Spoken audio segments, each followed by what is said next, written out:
If you're looking to purchase a home here in the mountains, especially a second home or investment property, it's really important to know that financing a second home or an investment property differs just a little bit than how you would traditionally finance a primary home.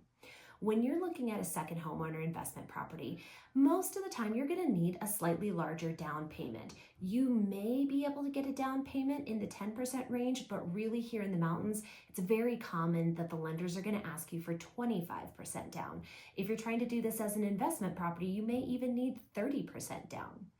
Also, when you're financing a second home or investment property, you're probably going to have a slightly better credit score. It's a little bit more risky for the lender, and they want to make sure that they're going to get paid back for the money that they're borrowing.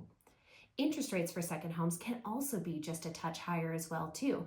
Again, that goes back to the bank's risk tolerance. The bank may find that a second home is a little riskier, so they want to receive just a little bit more in interest in order to offset that risk. It's important, just like any purchase, to know what your debt to income ratio is. When you're qualifying to purchase a second home, you have to be able to carry that mortgage in addition to your primary mortgage, your car payments, any credit card payments, school loan payments, all of those various different things, and still fit in that traditional debt to income ratio. Most lenders will say around 45% is the debt to income ratio that they're looking for. Sometimes a little bit less, other times they'll go a little bit higher on that. But knowing what your debt to income ratio is key. When you're considering your finance options, you want to look at a variety of different loans.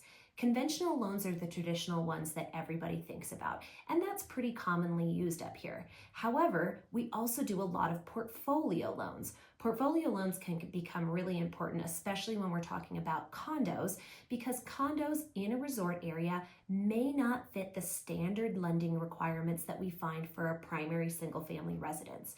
And when they don't fit those standard requirements, they have to go into a portfolio. So having a specialized lender who can handle portfolio loans is really important. You may also need to look into jumbo loans. We have a lot of properties up here that exceed the standard loan amounts.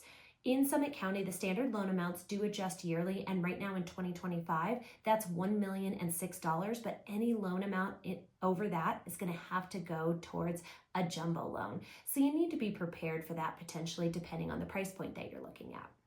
You also have the option to maybe consider leveraging some equity. Many homes in our area are purchased in cash. Actually, usually north of 40% of the homes in our area are purchased in cash.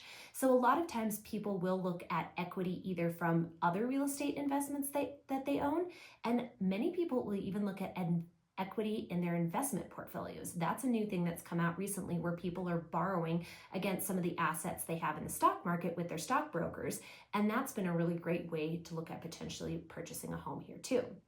Now, after you've gone through and figured out the steps of financing, it's really important to consider other things that are going to go into your monthly payment. Of course, you have taxes, which here aren't too bad, but we often have a transfer tax here in the area. That can be between 1% and 2% of the purchase price of a home that's due at the time of closing. It's not a yearly fee, but it is something that you need to be prepared for. HOA fees are also something that you need to consider, because many homes here have HOAs, whether they're condos or single-family homes. It's pretty common here. You also need to think about the potential for insurance. Insurance in Colorado has been more challenging in recent years, and you're going to have to find a provider that's willing to insure the home in a slightly higher risk area. If you're looking at a condo, there's other types of insurance policies you're going to have to be aware of, such as an HO6 policy.